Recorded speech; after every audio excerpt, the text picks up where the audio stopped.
ان کے اوپر سے، یعنی جب اوپر سے یعنی باپ کی طرف سے، باپ کی مرضی کے مطابق وہ آسمانی طاقت اور قوت نہیں مل جاتی، جب تک ان کو آسمان سے یعنی باپ کی مرضی کے مطابق آسمانی طاقت نہیں مل جاتی تاکہ وہ سچائی کے روح کے ساتھ دلیری سے گواہ ٹھہرے۔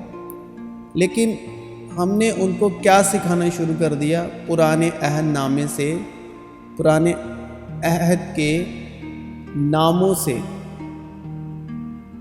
عہد ناموں کے جو بھی پرانی کتابیں ہیں سکھانا شروع کر دیا، یعنی گیان دینا شروع کر دیا۔ یہ گیان کا وشا نہیں، یہ محبت کا وشا ہے۔ لیکن ہم نے شاستریوں کی طرح ان کو گیان دینا شروع کر دیا۔ جب آسمانی قوت پا چکیں گے تو روح القدس خود بخود جسے چاہے گا اس پر باپ کی مرضی کے مطابق ظاہر کرے گا۔ لیکن ہم نے ان کتابوں کو یہودیوں کی طرح دوسرے لوگوں سے سمجھنا سیکھنا شروع کر دیا اور سکھانا شروع کر دیا۔ جو لوگ مسیح یشوع کی ہڈیوں میں سے ہڈی اور ماس میں سے ماس ہیں، ان کا کام یہی ہے کہ روح القدس کے کام کو پورا کریں، یسوع کی باتوں میں سے سکھائیں اور یسوع کی باتیں یاد دلائیں، نہ کہ لوگوں کو جو روح القدس سے خالی ہیں ان کو حق سے گمراہ کریں۔ کے بارے میں بات کرنے والے جو یسوع مسیح کا شاگرد ہے، جب عید پینتیکست کا دن آیا تو وہ سب ایک جگہ جمع تھے کہ یکا یک آسمان سے ایسی آواز آئی جیسے زور کی آندھی کا سناٹا ہوتا ہے، اور اس سے سارا گھر جہاں وہ بیٹھے تھے گونج گیا، اور انہیں آگ کے شعلے کی سی پھٹی ہوئی زبانیں دکھائی دی، اور ان میں سے ہر ایک پر آ ٹھہری، اور وہ سب روح القدس سے بھر گئے۔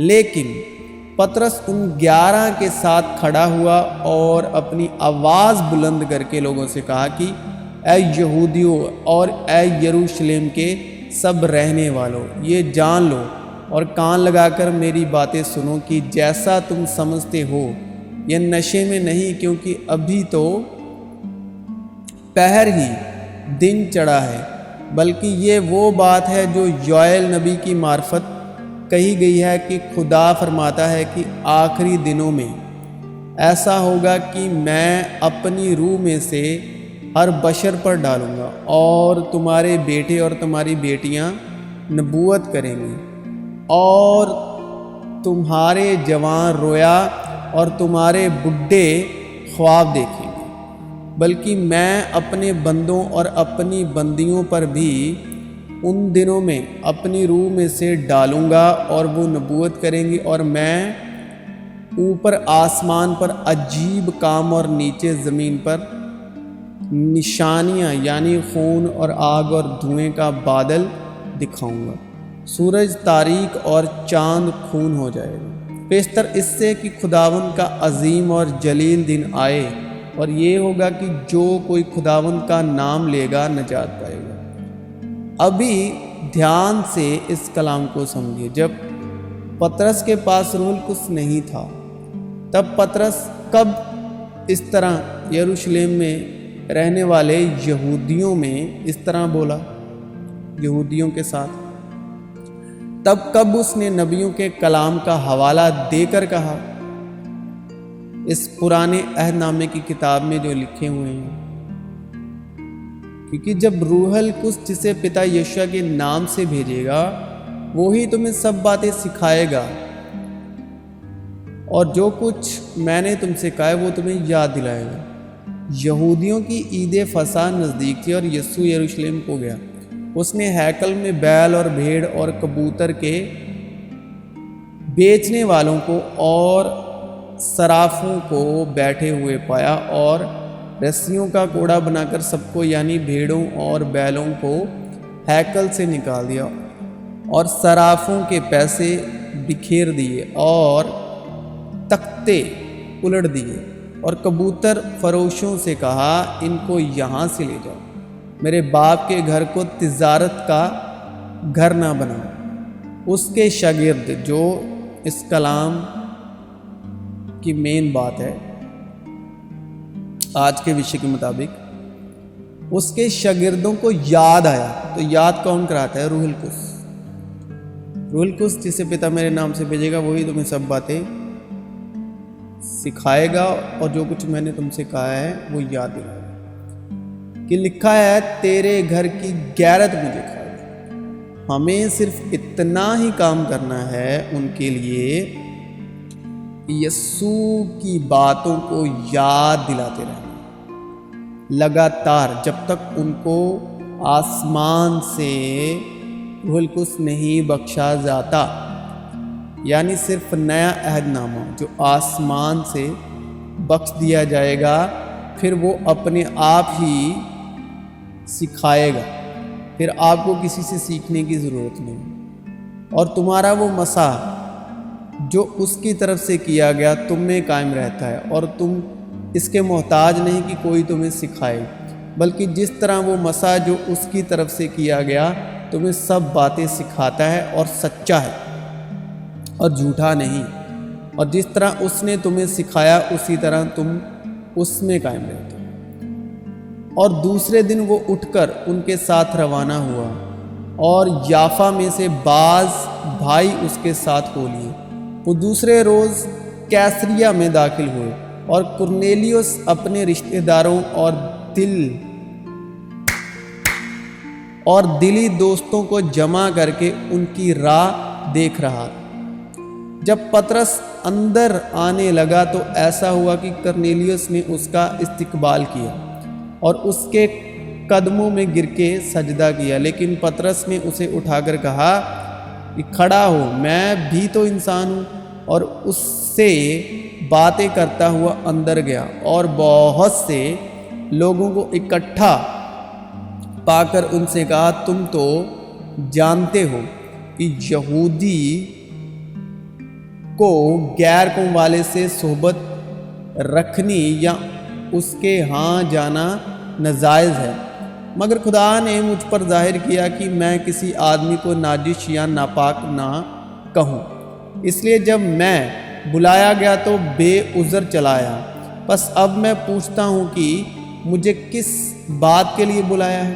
کرنیلیوس نے کہا اس وقت پورے 4 روز ہوئے یعنی 4 دن کہ میں اپنے گھر میں تیسرے پہر کی دعا مانگ رہا تھا، تو دیکھو ایک شخص چمکدار پوشاک پہنے ہوئے میرے سامنے کھڑا ہوا اور کہا کہ اے کرنیلیوس، تیری دعا سن لی گئی اور تیری خیرات کی خدا کے حضور یاد ہوئی، بس کسی کو یافا میں بھیج کر شمعون کو جو پطرس کہلاتا ہے اپنے پاس بلا۔ وہ سمندر کے کنارے شمعون دباغ کے گھر میں مہمان ہے۔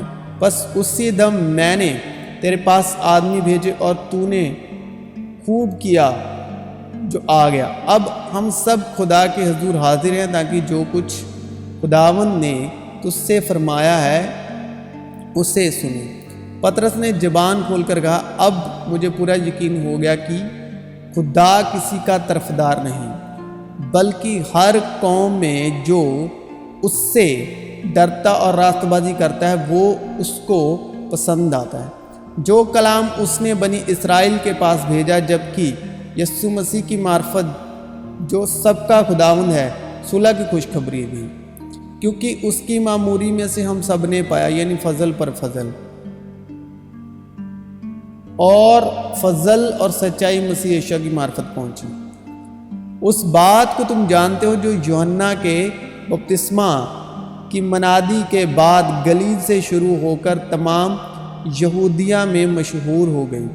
پطرس نے کیا کہا؟ یوحنا بپتسمہ کی منادی کے بعد گلیل سے شروع شریعت اور انبیاء یوحنا تک رہے۔ اس وقت سے خدا کی بادشاہت کی خوشخبری دی جاتی ہے اور ہر ایک زور مار کر اس میں داخل ہوتا ہے۔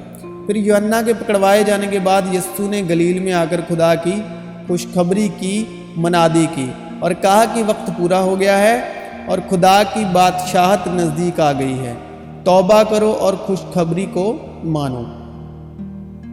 کہ خدا نے یسوع ناصری کو روح القدس اور قدرت سے کس طرح مسح کیا۔ وہ بھلائی کرتا اور ان سب کو جو ابلیس کے ہاتھ سے ظلم اٹھاتے تھے شفا دیتا پھرا، کیونکہ خدا اس کے ساتھ تھا۔ اور ہم ان سب کاموں کے گواہ ہیں جو اس نے یہودیوں کے ملک اور یروشلم میں کیے، اور انہوں نے اس کو صلیب پر لٹکا کر مار ڈالا۔ اس کو خدا نے تیسرے دن جلایا اور ظاہر بھی کر دیا، نہ کہ ساری امت پر بلکہ ان گواہوں پر جو آگے سے خدا کے چنے ہوئے تھے، یعنی ہم پر جنہوں نے اس کے مردوں میں سے جی اٹھنے کے بعد اس کے ساتھ کھایا پیا۔ اور اس نے ہمیں حکم دیا کہ امت میں منادی کرو اور گواہی دو کہ یہ وہی ہے جو خدا کی طرف سے زندوں اور مردوں کا منصف مقرر کیا گیا۔ اس شخص کی سب نبی گواہی دیتے ہیں کہ جو کوئی اس پر ایمان لائے گا اس کے نام سے گناہوں کی معافی حاصل کرے گا۔ پطرس یہ باتیں کہہ ہی رہا تھا کہ روح القدس ان سب پر نازل ہوا جو کلام سن رہے تھے۔ اب پطرس نے کیا کیا؟ یسوع کی باتیں یاد دلائی۔ باقی اگر پھر بھی آپ اس وشے کو پرسنلی اور بھی گہرائی سے جاننا چاہتے ہیں تو آپ ہمیں اس واٹس ایپ نمبر پر کال کر سکتے ہیں۔ مسیح یسوع میں آپ سبوں کی سلامتی ہو۔